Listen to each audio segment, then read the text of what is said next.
ಇವತ್ತಿನ ದಿನ ಅಂದರೆ ರಾತ್ರಿ ಸುಮಾರು 2:30-3 ಗಂಟೆ ಸುಮಾರಿಗೆ ಗೌಸಿಯಾ ನಗರದಲ್ಲಿ ಉದಯಗಿರಿ ಲಿಮಿಟ್ಸು ಅಲ್ಲಿ ಶಬಾಜ್ ಅಂತ ಹೇಳಿ 26 ವರ್ಷ ಫ್ಯಾಬ್ರಿಕೇಟರ್ ಕೆಲಸ ಮಾಡ್ತಾ ಇರ್ತಾರೆ. ಅವ್ರದ್ದು ಮರ್ಡರ್ ಆಗಿರುತ್ತೆ. ಸೊ ಅದರ ಪ್ರಯುಕ್ತ ಒಂದು FIR ಆಗಿದೆ ಉದಯಗಿರಿ ಪೊಲೀಸ್ ಸ್ಟೇಷನಲ್ಲಿ. ಅವ್ರಿಗೆ ಒಂದು 4-5 ಜನ ಬಂದು ಹೊಡೆದಿದ್ದಾರೆ ಅಂತ ಹೇಳಿ ಮಾಹಿತಿ ಇದೆ. ಆಲ್ರೆಡಿ ಅವರ ಅಣ್ಣ ಕಂಪ್ಲೇಂಟ್ ಕೊಟ್ಟಿದ್ದಾರೆ.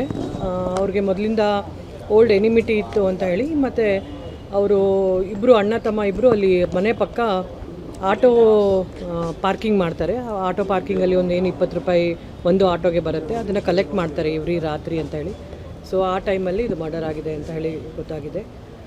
ಏನು ಆರೋಪಿ ಇದ್ದಾರೆ, ಅವ್ರು ಯಾರ್ಯಾರಿದ್ದಾರೆ ಅಂತ ಹೇಳಿ ಆಲ್ರೆಡಿ ನಮಗೆ ಗೊತ್ತಾಗಿದ್ದು 3 ತಂಡಗಳನ್ನು ರಚಿಸಲಾಗಿದೆ. ಅವರು ಆದಷ್ಟು ಬೇಗ ನಾವು ಅವ್ರನ್ನ ಬಂಧಿಸ್ತೀವಿ. ಮೇಡಮ್, ಈಗ ಕೊಲೆ ಆದವನು ಈ ಮುಂಚೆ ಈಗ ಹಲ್ಲೆ ಮಾಡಿದ ಕಾರಣಕ್ಕಾಗಿ ಅವರು ರಿವೆಂಜ್ ತಗೊಂಡಿದ್ದಾರೆ ಅನ್ನೋ ಸುದ್ದಿ ಇದೆ. ನಿಜನೇ ಮೇಡಮ್? ಅದು 3 ತಿಂಗಳಿಂದನೇ ಇದು ಉದಯಗಿರಿ ಪೊಲೀಸ್ ಸ್ಟೇಷನಲ್ಲಿ ಕಂಪ್ಲೇಂಟ್ ಆಗಿತ್ತು ಮತ್ತು ಅದು FIR ಆಗಿರಲಿಲ್ಲ ಅಂತ.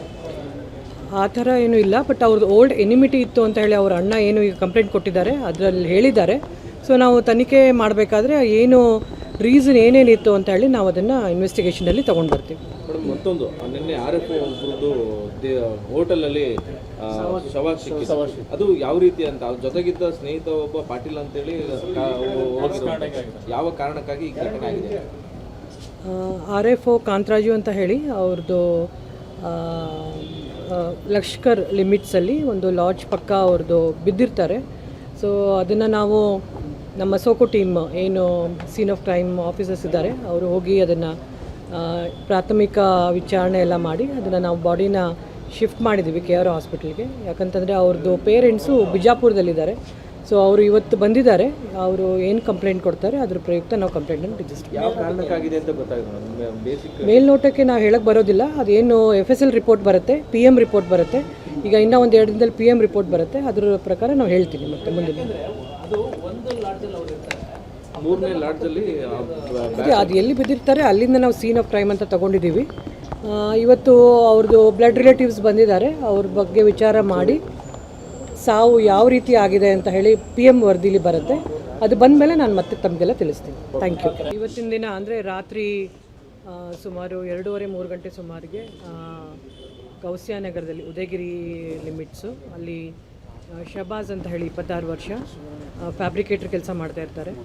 ಅವ್ರದ್ದು ಮರ್ಡರ್ ಆಗಿರುತ್ತೆ. ಸೊ ಅದರ ಪ್ರಯುಕ್ತ ಒಂದು FIR ಆಗಿದೆ ಉದಯಗಿರಿ ಪೊಲೀಸ್ ಸ್ಟೇಷನಲ್ಲಿ.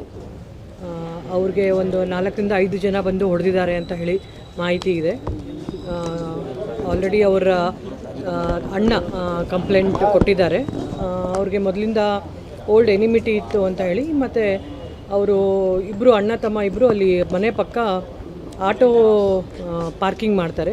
ಆಟೋ ಪಾರ್ಕಿಂಗಲ್ಲಿ ಒಂದು 20 ರೂಪಾಯಿ ಒಂದು ಆಟೋಗೆ ಬರುತ್ತೆ, ಅದನ್ನು ಕಲೆಕ್ಟ್ ಮಾಡ್ತಾರೆ ಎವ್ರಿ ರಾತ್ರಿ ಅಂತ ಹೇಳಿ. ಸೊ ಆ ಟೈಮಲ್ಲಿ ಇದು ಮರ್ಡರ್ ಆಗಿದೆ ಅಂತ ಹೇಳಿ ಗೊತ್ತಾಗಿದೆ. ಏನು ಆರೋಪಿ ಇದ್ದಾರೆ, ಅವ್ರು ಯಾರ್ಯಾರಿದ್ದಾರೆ ಅಂತ ಹೇಳಿ ಆಲ್ರೆಡಿ ನಮಗೆ ಗೊತ್ತಾಗಿದ್ದು 3 ತಂಡಗಳನ್ನು ರಚಿಸಲಾಗಿದೆ. ಅವರು ಆದಷ್ಟು ಬೇಗ ನಾವು ಅವ್ರನ್ನ ಬಂಧಿಸ್ತೀವಿ.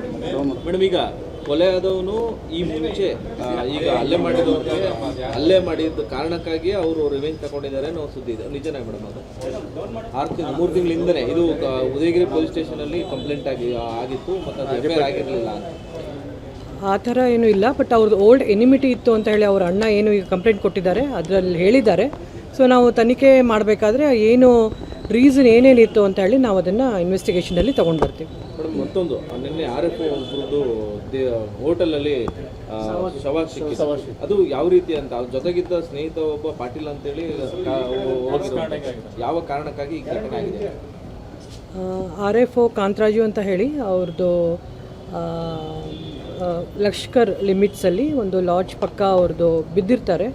ಸೊ ಅದನ್ನು ನಾವು ನಮ್ಮ ಸೋಕೋ ಟೀಮ್ ಏನು ಸೀನ್ ಆಫ್ ಕ್ರೈಮ್ ಆಫೀಸರ್ಸ್ ಇದ್ದಾರೆ, ಅವರು ಹೋಗಿ ಅದನ್ನು ಪ್ರಾಥಮಿಕ ವಿಚಾರಣೆ ಎಲ್ಲ ಮಾಡಿ ಅದನ್ನು ನಾವು ಬಾಡಿನ ಶಿಫ್ಟ್ ಮಾಡಿದ್ದೀವಿ KR ಹಾಸ್ಪಿಟಲ್ಗೆ. ಯಾಕಂತಂದರೆ ಅವ್ರದ್ದು ಪೇರೆಂಟ್ಸು ಬಿಜಾಪುರದಲ್ಲಿದ್ದಾರೆ.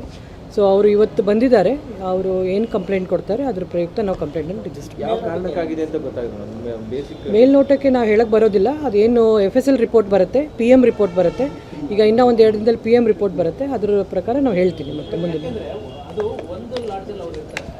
ಮೂರನೇ ಲಾಡ್ಜಲ್ಲಿ ಅದೇ ಅದು ಎಲ್ಲಿ ಬಿದ್ದಿರ್ತಾರೆ ಅಲ್ಲಿಂದ ನಾವು ಸೀನ್ ಆಫ್ ಕ್ರೈಮ್ ಅಂತ ತೊಗೊಂಡಿದ್ದೀವಿ.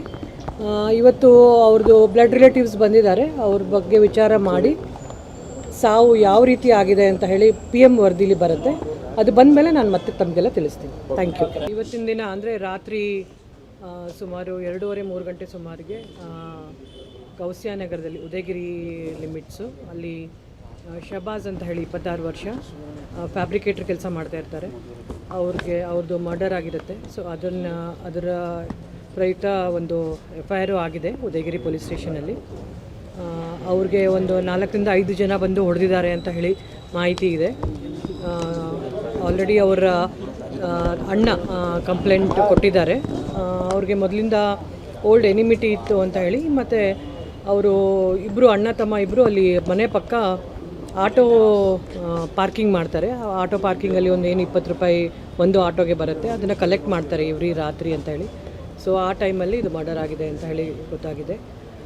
ಏನು ಆರೋಪಿ ಇದ್ದಾರೆ, ಅವ್ರು ಯಾರ್ಯಾರಿದ್ದಾರೆ ಅಂತ ಹೇಳಿ ಆಲ್ರೆಡಿ ನಮಗೆ ಗೊತ್ತಾಗಿದ್ದು 3 ತಂಡಗಳನ್ನು ರಚಿಸಲಾಗಿದೆ. ಅವರು ಆದಷ್ಟು ಬೇಗ ನಾವು ಅವ್ರನ್ನ ಬಂಧಿಸ್ತೀವಿ. ಮೇಡಮ್, ಈಗ ಕೊಲೆ ಆದವನು ಈ ಮುಂಚೆ ಈಗ ಹಲ್ಲೆ ಮಾಡಿದ ಕಾರಣಕ್ಕಾಗಿ ಅವರು ರಿವೆಂಜ್ ತಗೊಂಡಿದ್ದಾರೆ ಅನ್ನೋ ಸುದ್ದಿ ಇದೆ, ನಿಜನಾ ಮೇಡಮ್? ಅದು 3 ತಿಂಗಳಿಂದನೇ ಇದು ಉದಯಗಿರಿ ಪೊಲೀಸ್ ಸ್ಟೇಷನಲ್ಲಿ ಕಂಪ್ಲೇಂಟ್ ಆಗಿತ್ತು ಮತ್ತು ಅದು FIR ಆಗಿರಲಿಲ್ಲ ಅಂತ. ಆ ಥರ ಏನೂ ಇಲ್ಲ, ಬಟ್ ಅವ್ರದ್ದು ಓಲ್ಡ್ ಎನಿಮಿಟಿ ಇತ್ತು ಅಂತ ಹೇಳಿ ಅವ್ರ ಅಣ್ಣ ಏನು ಈಗ ಕಂಪ್ಲೇಂಟ್ ಕೊಟ್ಟಿದ್ದಾರೆ ಅದರಲ್ಲಿ ಹೇಳಿದ್ದಾರೆ. ಸೊ ನಾವು ತನಿಖೆ ಮಾಡಬೇಕಾದ್ರೆ ಏನು ರೀಸನ್ ಏನೇನಿತ್ತು ಅಂತ ಹೇಳಿ ನಾವು ಅದನ್ನು ಇನ್ವೆಸ್ಟಿಗೇಷನಲ್ಲಿ ತೊಗೊಂಡು ಬರ್ತೀವಿ. ಮೇಡಮ್, ಮತ್ತೊಂದು ನಿನ್ನೆ RFO ಒಬ್ಬರದ್ದು ಹೋಟೆಲಲ್ಲಿ ಶವ ಸಿಕ್ಕಿತ್ತು. ಅದು ಯಾವ ರೀತಿ ಅಂತ, ಅವ್ರ ಜೊತೆಗಿದ್ದ ಸ್ನೇಹಿತ ಒಬ್ಬ ಪಾಟೀಲ್ ಅಂತೇಳಿ ಯಾವ ಕಾರಣಕ್ಕಾಗಿ ಈ ಘಟನೆ ಆಗಿದೆ?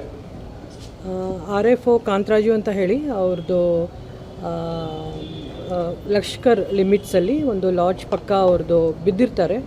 ಸೊ ಅದನ್ನು ನಾವು ನಮ್ಮ ಸೋಕೋ ಟೀಮ್ ಏನು ಸೀನ್ ಆಫ್ ಕ್ರೈಮ್ ಆಫೀಸರ್ಸ್ ಇದ್ದಾರೆ, ಅವರು ಹೋಗಿ ಅದನ್ನು ಪ್ರಾಥಮಿಕ ವಿಚಾರಣೆ ಎಲ್ಲ ಮಾಡಿ ಅದನ್ನು ನಾವು ಬಾಡಿನ ಶಿಫ್ಟ್ ಮಾಡಿದ್ದೀವಿ KR ಹಾಸ್ಪಿಟಲ್ಗೆ. ಯಾಕಂತಂದರೆ ಅವ್ರದ್ದು ಪೇರೆಂಟ್ಸು ಬಿಜಾಪುರದಲ್ಲಿದ್ದಾರೆ.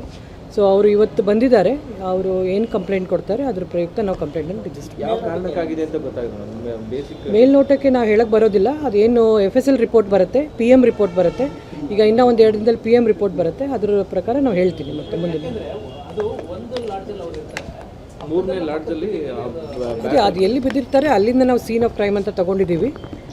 ಇವತ್ತು ಅವ್ರದ್ದು ಬ್ಲಡ್ ರಿಲೇಟಿವ್ಸ್ ಬಂದಿದ್ದಾರೆ, ಅವ್ರ ಬಗ್ಗೆ ವಿಚಾರ ಮಾಡಿ ಸಾವು ಯಾವ ರೀತಿ ಆಗಿದೆ ಅಂತ ಹೇಳಿ PM ವರದಿಲಿ ಬರುತ್ತೆ. ಅದು ಬಂದ ಮೇಲೆ ನಾನು ಮತ್ತೆ ತಮಗೆಲ್ಲ ತಿಳಿಸ್ತೀನಿ. Thank you.